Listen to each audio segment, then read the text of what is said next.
নমস্কার সবাইকে, রাই কিচেনে আপনাদের স্বাগত। আজকে ঘুগনি রেসিপি নিয়ে চলে এসেছি। রেসিপিটি কিভাবে বানালাম সেটাই আপনাদের সাথে শেয়ার করছি। প্রথমে মটর সেদ্ধ করে জল ঝরিয়ে নিয়েছি।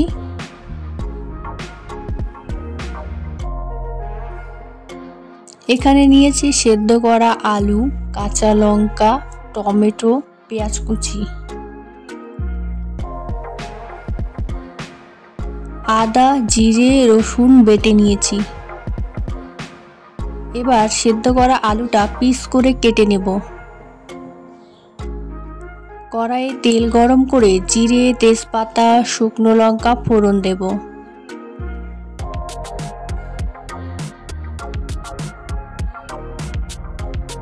এবার কেটে রাখা আলুগুলো দিয়ে একটু ভেজে টমেটো দিয়ে দেব।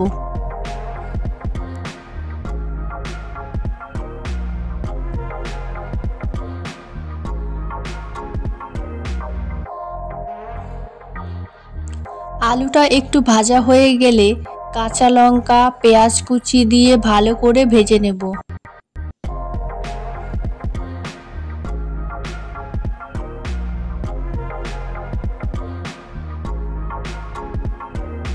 এখানে আদা, জিরে, রসুন বাটার মধ্যে দেব হলুদ গুঁড়ো, ধনে গুঁড়ো, শুকনো লঙ্কা গুঁড়ো।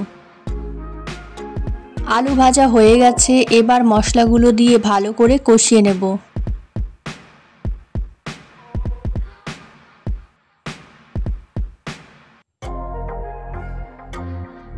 মশলা কষানো হয়ে গেছে, এবার দেব সেদ্ধ করা মটর।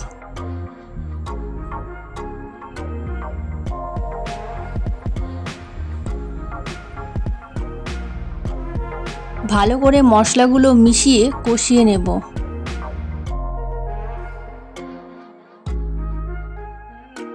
দেব স্বাদমতো লবণ।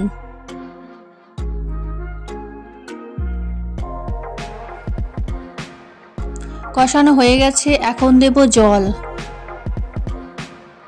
জলটা আপনারা আপনাদের পরিমাণ মতন দেবেন। ঝোলটা ফুটিয়ে শুকিয়ে নেব। ফোটানো হয়ে গেছে, এবার দেব গরম মশলা।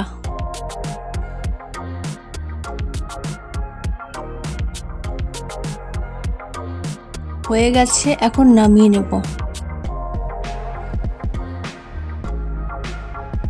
দেখতেই পাচ্ছেন কতটা সুন্দর হয়েছে, খেতে কিন্তু দারুণ হয়েছে।